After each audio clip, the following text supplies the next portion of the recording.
Geng semut ini bahkan menyimpan tangan seperti itu. Raja Dewa dari ras Zerg sangat marah. Tetapi Qin Yichen terbang langsung ke kaisar dengan kilatan cahaya ilahi. Mereka agak malu pada awalnya. Tetapi melihat penampilan kejam Raja Dewa Zerg yang tampaknya mampu menahan musuh selama puluhan juta tahun, rasa bersalah di hati Qin Yichen menghilang dalam sekejap. Hal-hal kecil. Jangan lari. Raja ini juga akan membunuhmu setelah ribuan tahun. Raja Dewa Zerg tidak tahan. Ini adalah bencana yang tepat. Untungnya, dia sangat menyukai roh penjaga gadis penenun sekarang. Tapi dia tidak berharap pengkhianat kecil ini menggali semua kekacauan di dunia serangga untuk ras manusia Hui. Selama tidak ada hal yang baik dengan naga asli. Raja Dewa Zerg mengertakkan giginya dengan marah. Sementara Qin Yichen berdiri di udara. Dan brokat surgawi telah dikenakan pada Demon Yuekong lagi tepat sebelum mereka pergi. Qin Yichen tiba-tiba memikirkan sesuatu. Ngomong-ngomong, kakak tengkorak. Kami selalu memanggilmu kakak tengkorak. Kedengarannya aneh. Yah, aku belum tahu namamu. Kamu ingin kami memanggilmu apa? Mata skeleton berlubang. Tetapi suara mulutnya sepertinya menembus ke bagian terdalam jiwa setiap orang, terutama Qin Yichen.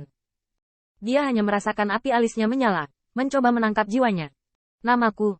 Di dunia kita, semua makhluk memanggilku setan. 3 telur. Qin Yichen menggelengkan kepalanya diam-diam, seperti yang diharapkan. Itu bukan alam semesta, dan nama itu sama sekali tidak terdengar seperti mereka. Melihat kemarahan, dan bahkan bertanya-tanya apakah akan membunuh mereka, dapat mengubah waktu dan ruang, mengubah kekacauan. Raja Dewa Zerg, Qin Yichen adalah roh, angin kencang. Desir. Pita itu berkilau, dan gaun brokat surgawi di sekitar Yao Yuekong melonjak dengan cemerlang, seolah bauksia merasuki tubuhnya, seolah-olah tur telah berakhir. Sumpit kecil, tunggu raja ini. Kemarahan Raja Dewa Zerg menjadi semakin jauh, dan melalui ketidaktahuan akan riak ruang dan waktu, Qin Yichen akhirnya bisa kembali ke era milik mereka.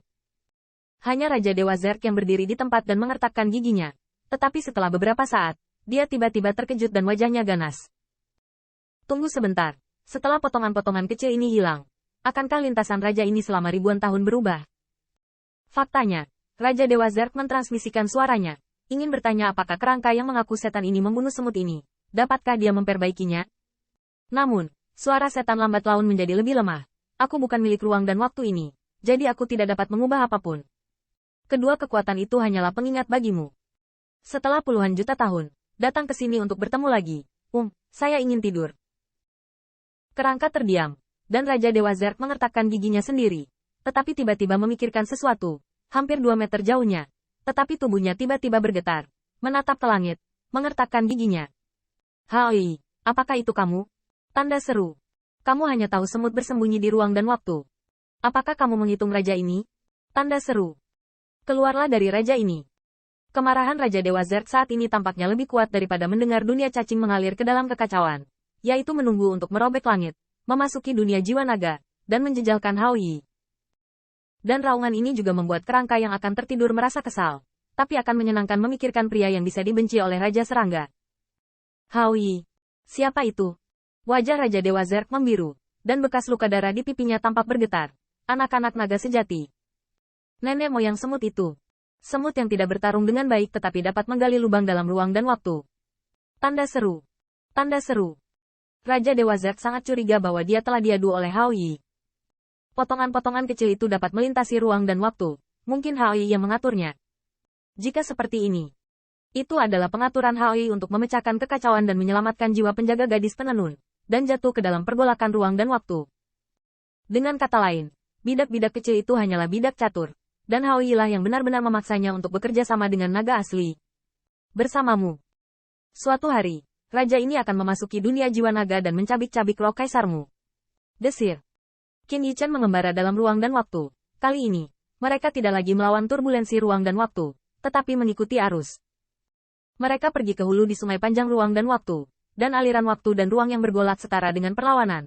Tetapi kali ini mereka pergi ke hilir, dan jalannya tidak terhalang. Ditambah dengan sungai ruang dan waktu yang panjang, ruang telah ditentukan, dan mereka hanya perlu kembali ke waktu puluhan juta tahun dari sekarang. Dan ketika Qin Yichen terjun ke sungai panjang ruang dan waktu, Raja Dewa Zerg, yang awalnya melihat ke langit dan mengutuk, seperti tikus, tiba-tiba tertegun. Hai, wajah raja ini. Aneh, kenapa raja ini baru saja membuat api sebesar itu? Raja Dewa Zerg mengerutkan kening dan mengingat bahwa dia selalu merasa bahwa dia baru saja tersinggung, dan bahwa dia telah ditipu secara menyedihkan. Jadi dia membuatnya marah. Tetapi apa yang terjadi secara bertahap dilupakan karena Qin Yichen melakukan perjalanan semakin jauh dalam sungai ruang dan waktu yang panjang. Tetapi ketika dia melihat kerangka itu, Raja Dewa Zerg tersenyum lagi. Saudara setan, selama Anda membantu kami, cepat atau lambat, kami akan membunuh dunia serangga. Anda membantu saya dan saya membantu Anda, semua orang akan berdiri bersama. Raja Dewa Zerg sudah memiliki rencana di dalam hatinya. Meskipun dia sama-samar merasa bahwa dia sangat hancur, leluhur hitam pasti bisa mendeteksinya. Namun, dia memiliki kepercayaan diri yang tidak dapat dijelaskan dalam rencananya. Seolah-olah dia akan berhasil selama dia mengikuti langkah demi langkah. Pergilah. Skeleton tampak lebih lemah, dan suaranya melemah. Sementara Raja Dewa Zerg terbang dengan kegembiraan dan harapan. Tetapi di udara, dia masih tidak mengerti. Aneh. Kapan aku tahu namanya setan? Nama ini juga sangat aneh. Dan kenapa aku begitu percaya diri? Tunggu sebentar. Tanda nyala di dahiku ini. Pada saat yang sama, di pintu masuk lubang cacing, kekacauan perlahan-lahan melonjak dan mulai menyerang dunia cacing. Tetapi dibandingkan dengan dunia serangga yang luas, penyebaran kekacauan seperti kekuatan air yang menetes, memenuhi laut. Namun, Van Star mengerutkan kening ketika dia menyaksikan bahwa begitu itu melonjak keluar dari lubang, ruangnya menjadi lebih besar, sehingga sulit bagi mata telanjang untuk melihat kekacauan yang menyebar. Turun dengan kecepatan ini. Van Star masih memikirkan sesuatu.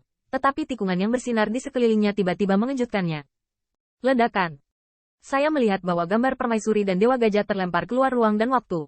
Mereka awalnya malu. Tetapi keduanya masih kuat di alam kaisar. Aku kembali. Aku benar-benar kembali. Terima kasih yang mulia guru. Anda pantas menjadi penguasa langit dan bumi. Saya melihat bahwa permaisuri dan Kaisar Gajah Dewa sangat gembira. Dan mereka berdua terkejut menemukan bahwa luka mereka yang dipotong oleh turbulensi ruang dan waktu telah sembuh. Meskipun luka yang disebabkan oleh Demon Yue Kong dan Camang Monarch masih ada, luka ini tidak ada apa-apanya.